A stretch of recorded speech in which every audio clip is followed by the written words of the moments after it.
I'm in the North Carolina Army National Guard, been in about 13 years. I was a member of the Minnesota National Guard, and I've done 2 deployments to Iraq.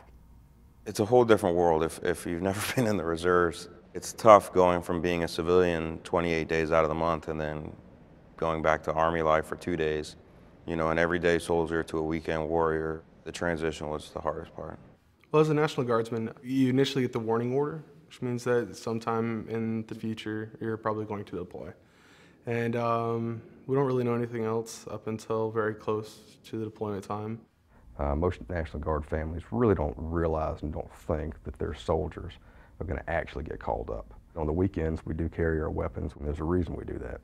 As soon as Katrina came in, I was about to get deployed, and I had to tell my employer about that. It didn't go well. It did not go well at all.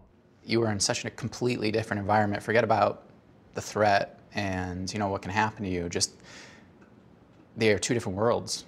It was tough when you get home and everyone goes their separate ways. It's kind of like, okay, now what? So that was definitely tough. At that time, I was transitioning out of the reserves. That's when a lot of the separation hit. I started to isolate myself because the built-in military community wasn't there. It's hard to get that job back. When I came home, they said, here's your part-time job back. And there really wasn't a whole lot you could do about it. I came back to my restaurant job. That restaurant didn't exist anymore, out of business. So I had no job, so I went on unemployment. I thought I had a relationship. That fizzled out fast.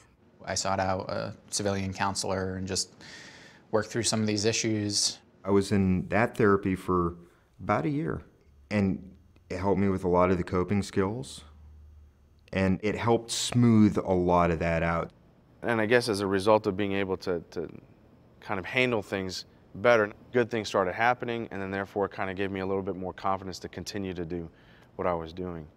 Actually being home and being comfortable where you are and who you are and what you're doing is an amazing feeling. Some of us need help to get there. Whether it's physical help or mental help, financial help, if you're not happy, there's somebody there to help you.